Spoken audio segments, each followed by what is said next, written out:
Jemaat Tuhan sekalian, Salam.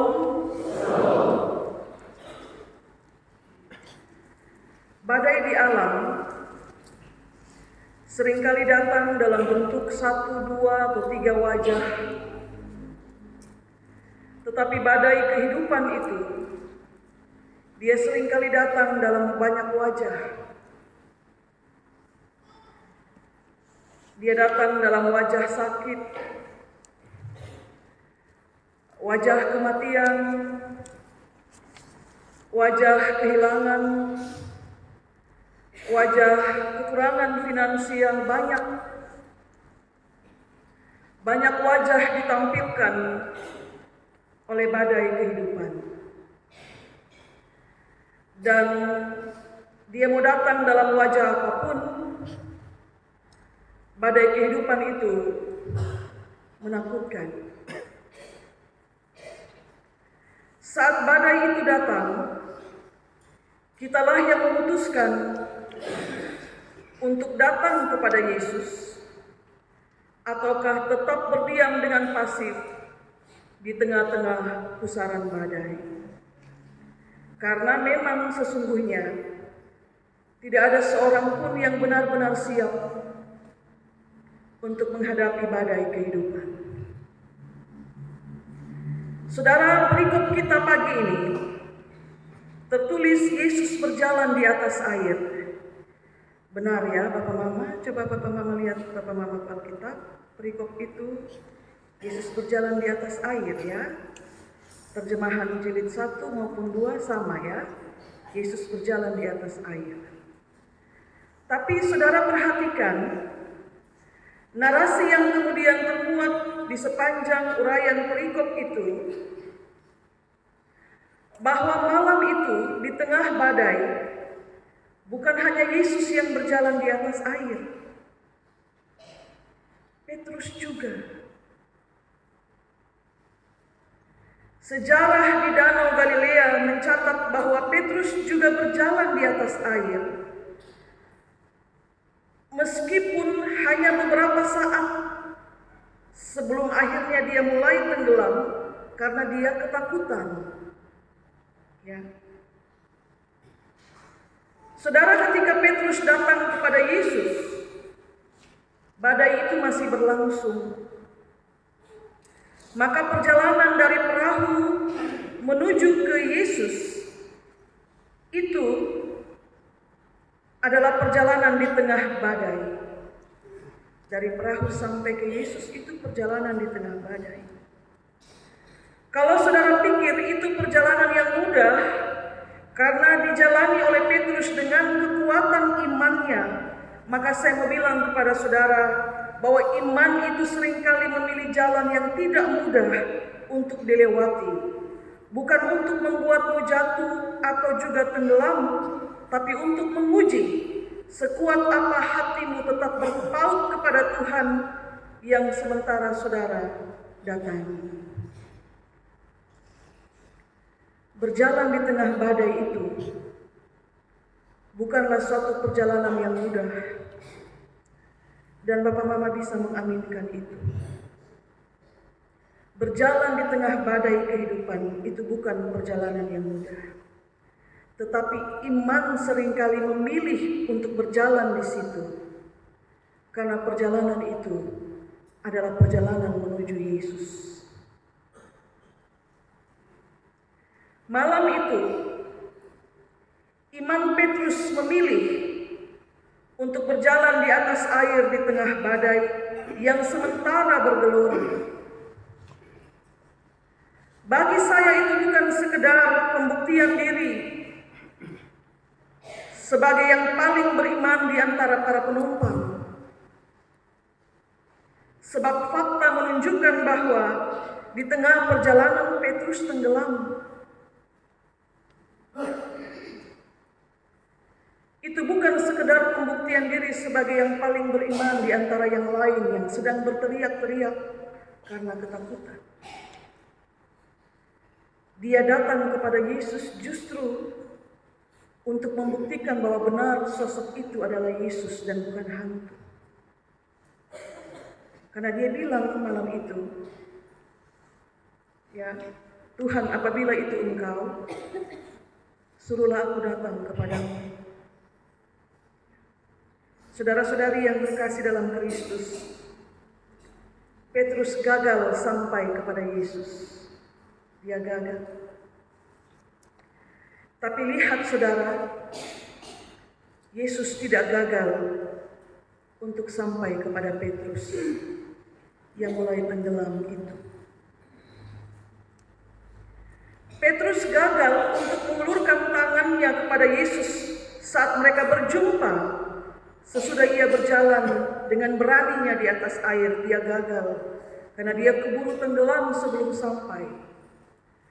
Tapi malam itu, tangan Yesuslah yang terulur untuk menarik dia keluar dari dalam air. Maka sebenarnya narasi perikop ini mau bilang bahwa ketika kepercayaanmu ternyata lebih kecil, ya, dari ketakutanmu, itu sama dengan kalau kokong ketakutan itu lebih besar dari kokong kepercayaan, yang terjadi adalah engkau akan tenggelam. Dan itulah faktanya. Petrus bisa berjalan di atas air pada awalnya. Karena apa? Karena keyakinannya sangat kuat bahwa dia sedang berjalan menuju Yesus. Bukan kepada hantu, karena waktu dia bilang kalau itu engkau suruh aku datang kepadamu, dan dia mendengar suara itu berkata datang. Dia berjalan dengan keyakinan di atas air karena dia tahu bahwa dia berjalan menuju Yesus, bukan sebaliknya. Tapi ketika fokusnya beralih, bukan lagi kepada Yesus tapi kepada badai, ketika dia mulai menaruh perhatian pada kencangnya angin yang bertiup, di titik itu keyakinannya mulai mengecil dan ketakutannya muncul semakin membesar, dan di situ dia mulai tenggelam. Saudara, kita ingin sungguh-sungguh datang kepada Yesus saat badai kehidupan menerpa kita dengan sangat dahsyat. Kita berniat sungguh-sungguh, kita bilang, Tuhan, meskipun badai ini berat, saya mau datang kepadamu. Tapi dalam perjalanan untuk datang kepada Yesus, seringkali kita jatuh sebelum kita sampai memegang tangannya. Kita berjalan dengan sangat yakin pada awalnya bahwa dalam badai ini saya harus datang kepada Yesus karena hanya Dia yang bisa menyelamatkan. Tapi kenapa kita tenggelam sebelum sampai kepada Dia? Saudara-saudari yang dikasihi Tuhan, apa yang Yesus bilang kepada Petrus saat Yesus menarik dia keluar dari air? Yesus bilang dalam ayat 31, "Hai orang yang kurang percaya, mengapa engkau bimbang?" Saudara lihat baik-baik pernyataan itu. Kebimbangan itu milik orang yang kurang percaya. Saudara mau berdalih dengan alasan manusiawi pun, pernyataan Yesus itu adalah fakta yang tidak bisa dibantah, bahwa kebimbanganlah yang membuat Petrus itu tenggelam. Kebimbangan itulah yang membuat dia tidak sampai kepada Yesus. Tapi lihat bagaimana Tuhan yang setia itu. Dia akan selalu menghampirimu dan juga mengulurkan tangannya bagimu untuk menarikmu naik dari kejatuhan. Yesus bisa saja bilang, "Lu tunggu saja di situ Petrus, biar kau beta yang di situ karena ini angin terlalu kencang." Tapi kadang iman itu harus diuji. Kok dia yang minta untuk datang kepada Yesus? Kadang iman harus diuji. Kekuatan kepercayaan kita mesti diuji dengan kekuatan badai. Karena apa? Karena kita berjalan di dalam pusaran badai itu untuk menuju kepada Yesus, dan bukan berjalan dari Yesus menuju badai. Tidak. Kita berjalan dari tengah-tengah pusaran badai kehidupan untuk menuju Yesus, dan bukan sebaliknya dari Yesus menuju badai. Dan perjalanan iman dari badai menuju Yesus, sekali lagi itu bukan perjalanan iman yang mudah. Bapak Mama, saat saya bilang begini, di dalam hatimu coba kau sebutkan badai apa yang paling dahsyat yang menimpa kehidupan, atau mungkin badai apa yang sedang bergelora dalam kehidupanmu sekarang. Menakutkan. Dan perjalanan iman di tengah badai itu bukan perjalanan yang mudah. Tapi dalam ketidakmudahan itu, saudara, Yesus mau bilang bahwa tangannya akan selalu terulur untuk mengangkatmu saat engkau mungkin tenggelam di tengah perjalanan. Siapapun bisa tenggelam di perjalanan imannya menuju Tuhan. Bisa. Siapapun bisa tenggelam dalam perjalanan di tengah badai itu.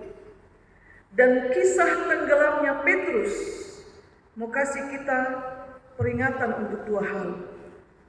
Yang pertama, iman boleh kuat, badai juga boleh kencang, tapi jika engkau bimbang, engkau tenggelam.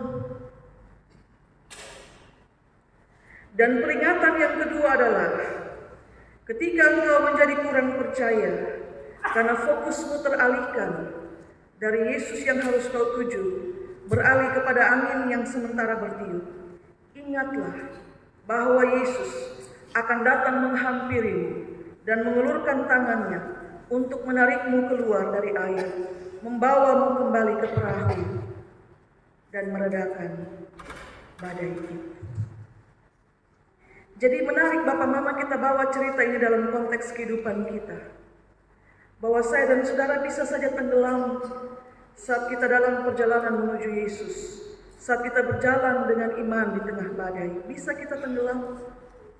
Tapi saat Dia datang dan mengulurkan tangannya dan menarik kita keluar dari air, yang Dia lakukan selanjutnya adalah Dia bawa pulang kita kembali ke perahu, dan Dia meredakan badai itu. Sesuatu yang besar mungkin Tuhan izinkan saudara alami dalam kehidupan, yang mengguncang hati, pikiran, dan perasaan. Makan tidak enak, tidur tidak nyaman, segala sesuatu kau lakukan tidak ada damai sejahtera sepertinya. Dan badai itu berhembus terlalu kencang. Dan saudara memutuskan, Tuhan, saya ingin datang kepadamu. Berjalanlah engkau menuju Yesus dengan keyakinan.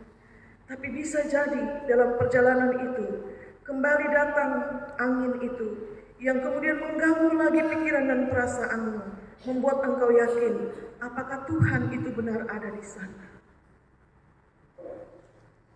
Dan engkau mulai tenggelam dalam keraguan itu karena ketakutanmu, dan Dia datang mengulurkan tangan, menarikmu keluar, dan tidak berhenti sampai di situ. Dia membawamu kembali ke perahu.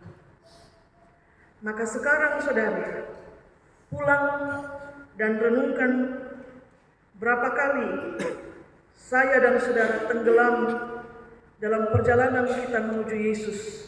Saat perjalanan itu kita tempuh di tengah badai, berapa kali kita tenggelam. Dan renungkan juga berapa kali saat kita tenggelam, kita berseru, Tuhan tolong saya, ketika kehidupan kita diterpa oleh badai. Sebab jangan sampai saat kita mulai tenggelam, kita tetap berdiam dan pasif dan berharap bahwa Tuhan yang akan datang tanpa mengeluarkan pernyataan, Tuhan tolong saya. Renungkan itu baik-baik dan keluarlah dari badai itu sebagai pemenang. Tuhan memberkati kita dengan firman-Nya. Amin.